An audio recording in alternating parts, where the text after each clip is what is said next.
Coverage from the Big 12 baseball tournament in Oklahoma City is presented by Coca-Cola. I'm Kyle Wiggs along with Ernie Galuski, where West Virginia loses its first round game to Kansas 7-2. And Ernie, baseball's a game of execution. Kansas executed tonight, West Virginia didn't. And the tone for this game was set when the Mountaineers mishandled a couple of bunts in the first inning. Kyle, you're absolutely right. West Virginia mishandled the two bunts in the first inning that led to two big runs, put Kansas up early in the game, and from there on out, Kansas just played a better baseball game in every phase of the game. Credit Kansas again with executing at the plate. They got a couple of two-out base hits that were really key in this game. They were huge base hits, two-out RBI singles in the middle of the game there that extended that lead. It made it very difficult for West Virginia to come back from that deficit. Now, the real story of the game, the biggest story, was the Kansas starter, Thomas Taylor. He pitches into the eighth inning, and at one point he retired 18 consecutive hitters, and West Virginia, after a long layoff, really had no answer for the KU starter. They really did. He was excellent on the mound tonight, and the West Virginia hitters failed to make adjustments at the plate. They flew out, I think, 16 times tonight. They couldn't get on top of balls, didn't put any pressure on the Kansas defense. And, you know, when that happens, Taylor went through that lineup 2 times on about 25 pitches, which is just incredible to get 18 outs with less than 30 pitches. Now, the Mountaineers still had a chance. They loaded the bases, scored a run, loaded the bases in the eighth inning, had the potential tying run at the plate in the conference's home run leader in Ryan McBroom. Kansas proceeded to turn in the defensive play of the game. A rocket off the bat of McBroom was turned into a double play. Yeah, bases loaded, 1 out, tying run at the plate, and McBroom hits a missile up the middle. Second baseman dives and catches it and flips to short to double off Jacob Rice, who had strayed too far from the bag, and that just took the wind out of the sails for the Mountaineers. So 7-2, the final. Kansas over West Virginia. After the game, we heard from head coach Randy Mazey, from pitcher Dan Deerdorf, and from outfielder Brady Wilson.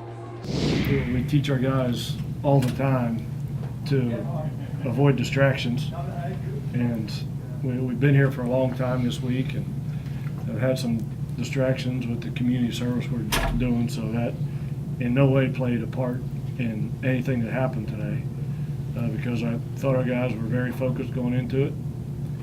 I thought Dan's stuff was as good as it's been.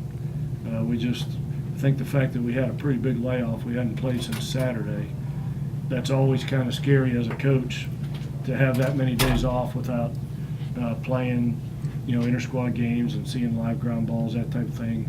I think the layoff in itself probably hurt us more than anything, in the fact that their guy went out there and he did what he always does. He started to hit, and you can understand why his ERA is in the 2s, because he's a really, really good pitcher. If you don't go in to a game with an excellent game plan that you can execute, he's going to have that type of success against everybody. I felt like I got off the mound all right, and usually 99 out of 100 times I make both of those plays. It's just that was the one time where I didn't, and I felt I was making good pitches, but those guys were just putting good swings on them. And not much you can do there. Anytime you're down in the game, you want to go into the latter innings, and if you can just get the tying run to the plate, it seems like you always have a chance to win. And we had the tying run at the plate. It happened to be our best home run hitter. They fell behind in the count, so the stars were kind of aligned for something good to happen there. And that was just bad luck that Ryan put a great swing on that ball, hit it right at him. If he doesn't hit it right at him, the score's 6-4, and it's a whole different ball game. So, but that's baseball. You can't. All you can do is put the swing on it. After that, everything's out of your hands, and you can't worry about the things you can't control, and you just happen to hit it right at them. Yeah, you just got to stay confident. It's baseball. You can square a ball up and still get out. We just had to keep competing in the box and come out tomorrow. And Harrison's going to pitch a great game for us, and if we get a couple runs, I think we'll have a really good chance. The first 2 or 3 innings with Harrison tomorrow, it's going to be pretty interesting to see how he comes out. He could be this layoff has kind of thrown him off his rhythm, and we'll see how he responds. So it may take him a little while to catch his rhythm and catch his groove out there. We just need to survive those first couple innings until he finds that rhythm, and hopefully to score a few runs in the meantime.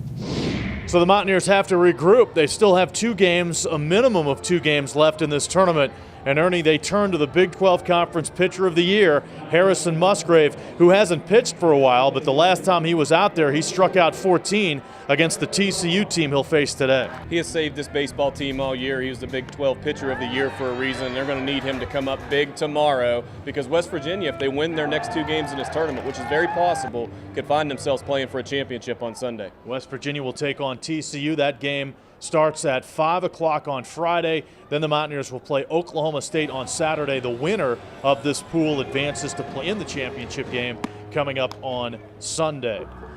7-2 the final. Kansas over West Virginia. Big 12 Conference Tournament coverage is presented by Coca-Cola.